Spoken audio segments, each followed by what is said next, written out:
Hello everyone, and welcome to Andrew Broussard Watercolors. Today we're going to do a watercolor painting using three colors, sap green, Venetian red. If you don't have Venetian red, you could use light red oxide, and phthalo or phthalo blue. So we'll get started. I'm going to try something a little bit different today, and I'll explain it while I saturate the paper. This is a quarter sheet of Stonehenge Aqua.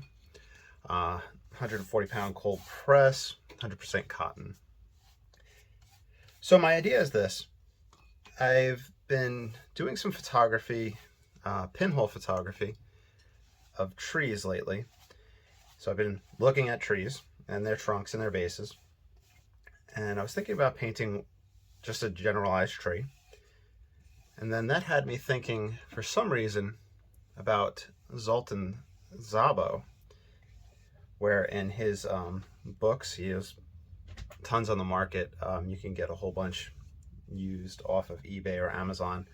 He's unfortunately deceased. But yeah, so he has a lot of books out there. And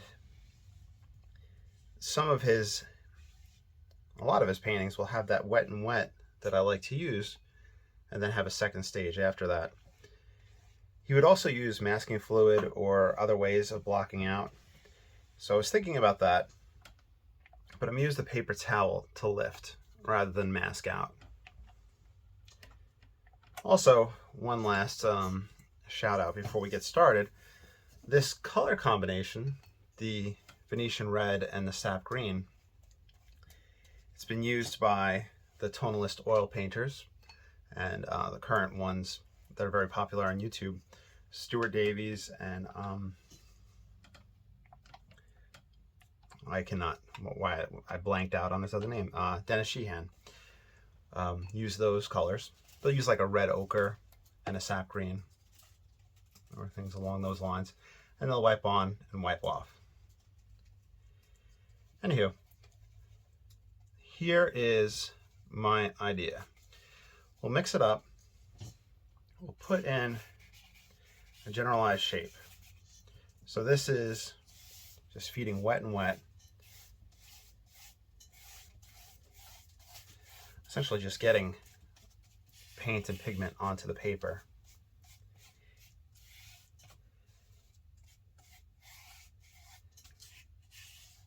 And then from there, I'm going to continue with this soft background, but I want to jump into the idea right away of taking the paper towel, and usually I'm using it to lift out the highlights in the sky. But I'm wondering, this is as if we had masking fluid right there. If we pull out some trees,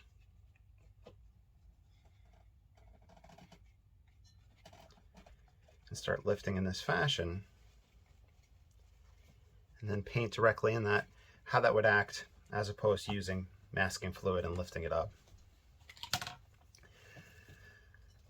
So I'm going to continue with my background, and I might need to come back with the paper towel to soften things up as they get to the edge.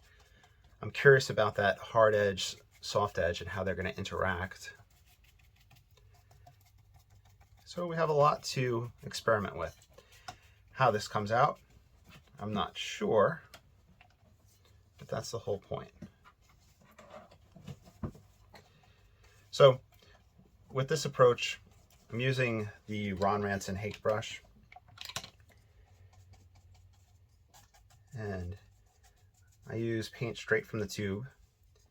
The phthalo blue won't be straight from the tube. I have some that's been on my palette for about 2 years now. It's such a strong pigment that you really don't need to use much of it. The tube had twisted and broken on me, so I just poured it all out, and it's been residing in a corner of the palette for that long.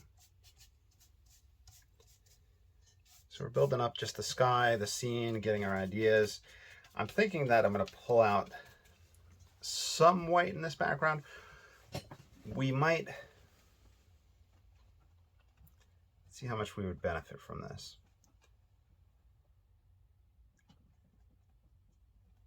But the concern is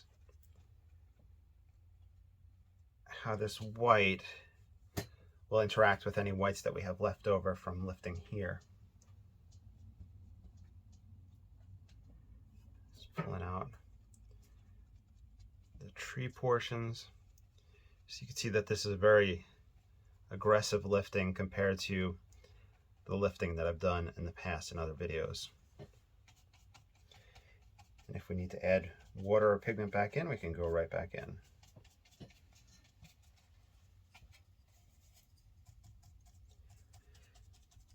Now, this color combination does have a tonal shift that takes place, where whenever it dries, it lightens up. So we're going to use the phthalo blue to kind of help build our darks up. I haven't used it yet. We're just using the red and green right now.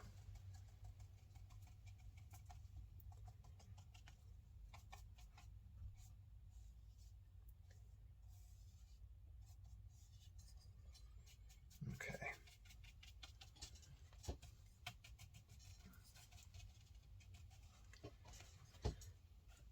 Now, in the background, I'm going to take the #1 rigger and mix more pigment,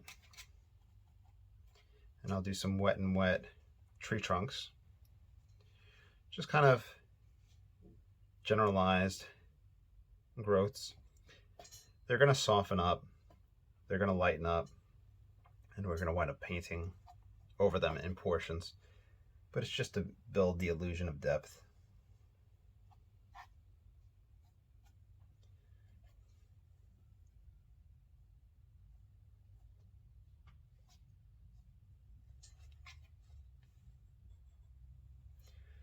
I will talk a little bit about some of the other works that I've been working on while I'm doing this, just because I feel like it does tie into my landscape painting. I like the Tonalists kind of monochromatic paintings, and I think you'll notice from the channel that there's a lot that I have on there. I do need to do some more kind of a little bit more colorful scenes, just to get a little bit more variety out there, and some videos for people that would like to see other types of approaches. But one thing that I've been doing, and I mentioned at the beginning, has been doing the photography. And I picked up a pinhole camera that is a large format, and I really enjoy large format photography. I've never done it before, and I'm contact printing the film onto cyanotypes or Van Dyke prints, and then from there I am bleaching or toning them. Now, with the pinhole camera,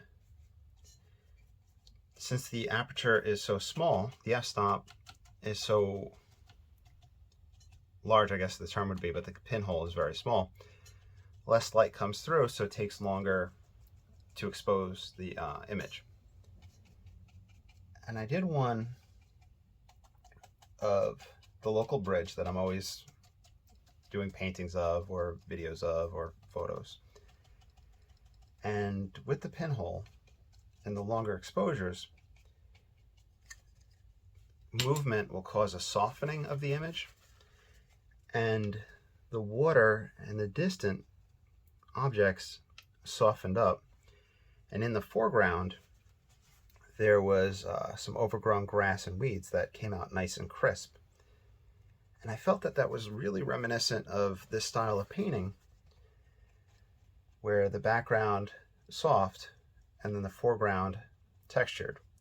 So I was really excited about that. In fact, as an aside, this probably won't show up the best, but this is one that I'm talking about, this one right up here. how I had a lot of that detail show up and then the background started to soften up. So I think that's just a characteristic style that I really enjoy, or it might be a good example of atmospheric aerial perspective. Also, the pinhole camera is considered a super wide pinhole, super wide lens because of the short distance to the film. So things kind of have that weird shape as well, which is also, again, reminiscent of tonalist paintings. So I think there might be some sort of connection between those two. Anyway, so we lifted up our light here. We'll lift up some highlights here. I might do some aggressive scraping for texture in the foreground. We lifted up a decent amount for trees here. We'll do our aggressive scraping. I'm going to take the wider side of things. I'm going to turn it on an angle.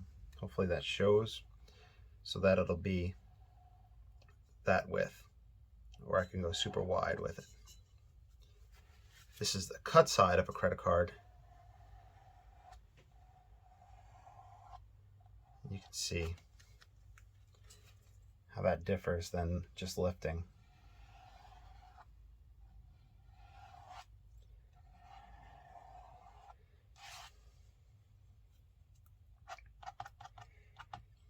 One thing I have been liking, and I mentioned it in the last video, the aggressive marks in this fashion are a very quick way to get texture and the idea of leaves and grass. And I feel that that is reminiscent of detail that shows up in Thomas Cole paintings. Now with this marking, my areas aren't as wet, but you can get some backfills. And backfills is when the pigment goes back into the scrape that you make.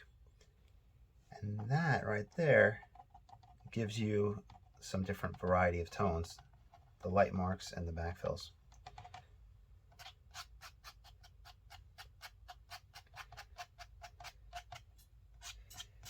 Now to reference two other YouTube artists, Joe Menza and Stephen Cronin, and others that will just like David Usher. Whenever it comes to scraping, it is very easy to overdo the said scraping. So kind of just keep that in mind.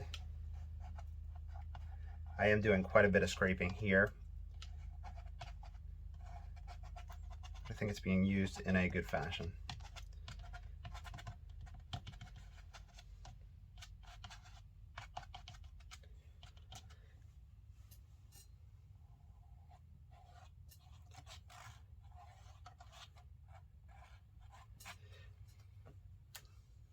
All right, I'm going to pause and dry off. Okay, so we're relatively dry. A few things to comment on is that it's interesting how much it looks like an oil painting underpainting, and the softening and that tonal shift is quite apparent with these two colors. We're still within just the two right now. I'm adding a little bit of textural marks. One thing that did come to mind was another author. I believe the book was either Watercolor My Way or My Way with Watercolor. It was a pretty introductory book, and the gentleman had an approach of 3 tonal values and texture. So he introduced watercolor from a tonal value standpoint, 3 tones, which is also interesting how that is very similar to Carlson's guide to landscape painting, where Carlson has his theory of angles, where he splits the sky, the land, and then vertical objects into 3 different tones. Sky being lightest, land being second lightest or mid-tone, and vertical objects being dark. Anyway, in his book, not Carlson, the other gentleman, The Way with Watercolor, the 3-tone approach, he has a variety of textures that he uses. Card, brush, water, splatter, different types of splatter, paper towel, razor blade. I really enjoy using the razor blade on a painting. It does give a really good effect. But he did talk about to kind of not overdo all the different textures, kind of play with in one realm. You don't have to have every single type of texture used in every single painting. I'm going to add some phthalo blue to this. Purpose of this is to kind of warm up my mix a little bit and get a little bit darker. I have taken this palette to also add ultramarine blue and Payne's gray for my darks and for a variety of warm and cool. But we're going to stay in 3 colors. Just the Venetian red and our sap green and phthalo blue.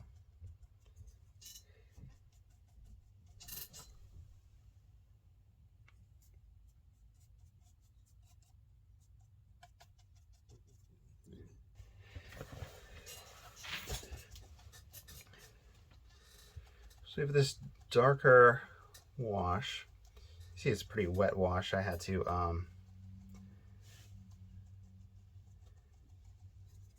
wet the phthalo blue to bring it up. The whites here that we had lifted in the beginning, and you could see those dry brush that I had done over it, is a little bright. I'm not sure how it'll sit overall, and that was a concern, having the white of the sky and that pure white right there. But let's see. I'll try to go in a random assortment of textures to just build up the idea of foliage just all over the place. All that undergrowth, branches, vines.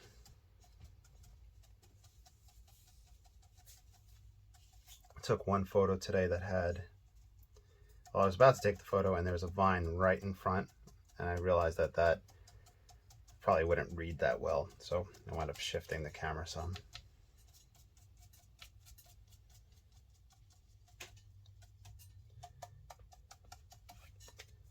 And we can grab the number 1.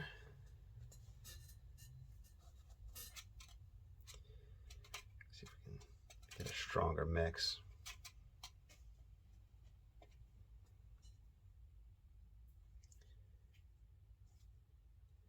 I think splattering might help with this. I know I had mentioned it earlier, so we'll explore splattering.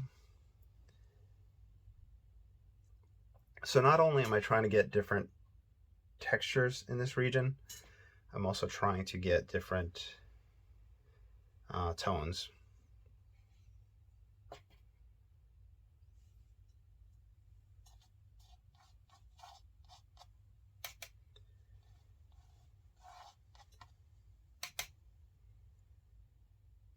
Now, with the number 1 rigger, you can play around as much as you want and add in all different branches and just have fun with it. Also, while I do this, I'll mention with this channel, with anything that I do, you're more than welcome to follow along. I encourage you to ask questions, to comment, etc. Now, also, please, like, subscribe, follow. You have my express permission to sign anything that you do following this channel, and you have my express permission to sell anything you do following these tutorials. Because I want you all to be successful, and selling a painting doesn't have to be done, but I know that some people would like that, so you have that option if you choose. That being said, if you'd like to support this channel, liking and subscribing really helps. Also, I have a Patreon. I do have exclusive content up there, and you can support the channel by signing up for that. There's also other ways down below if you want to check it out.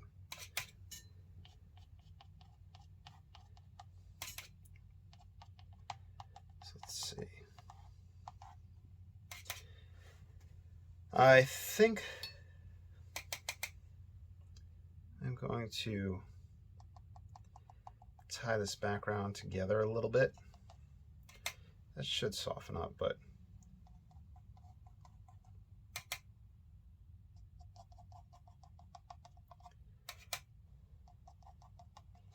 just sideways dry brushing.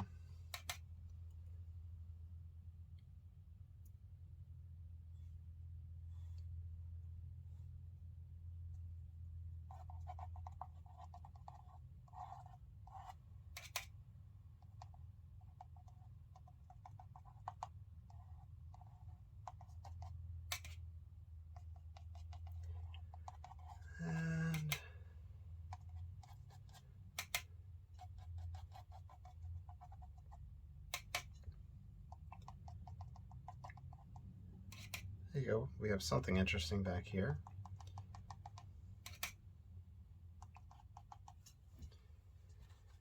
Where did my card do? There we go. Let's do a little scraping, a little bit more texture, do a little bit of splattering, and then we'll see if we can see fit to call it done. I'm going to take the number 4 rigger, get nice mixture. Oh, almost grabbed burnt umber right there. All right, that should be a dark mix.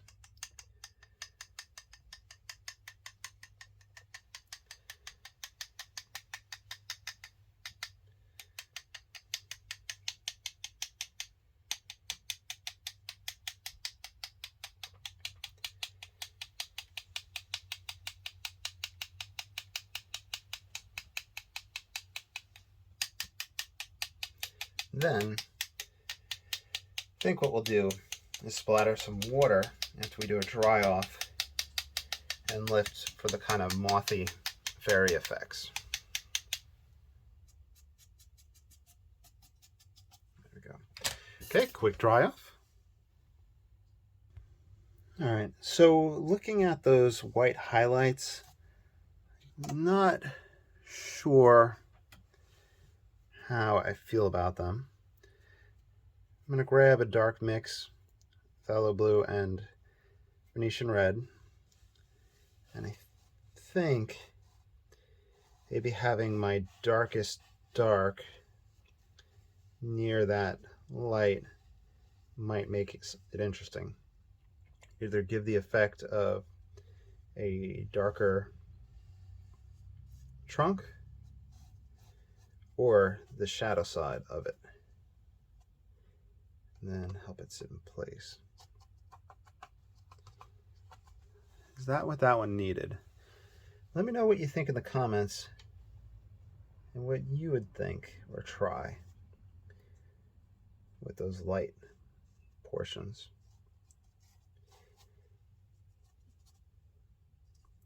I don't know if I mentioned, but now I have to paint standing up because Percy jumped in my chair. Okay, she just jumped off. Perfect.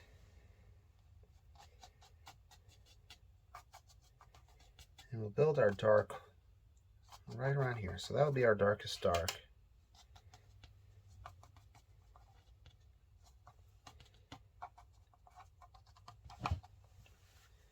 And I did mention splattering water and lifting up from there. So this is an effect that I've just been playing around with.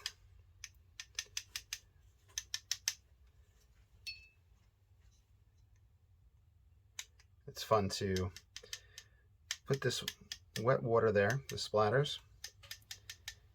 It'll kind of dissolve the pigment that's underneath the splatter.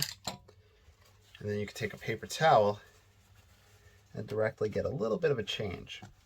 It's been working well with the phthalo green and the quin rose combination. Not so much with this one. Not really getting much lifting. A little bit there. A little bit in the wetter portion. It might have to take place during a more, either let it sit longer to catch it, like that did. So we got a few of the specks there. Or during a wetter stage. Anywho, let's sign this. We'll put a mat over it, see how it looks. I hope you enjoyed. And if you follow along, I would love to see your results. I have a whole bunch of different social media links down below. Pretty much Andrew Broussard watercolors everywhere. So feel free to tag me or shoot me a picture of what you painted. Love to see it.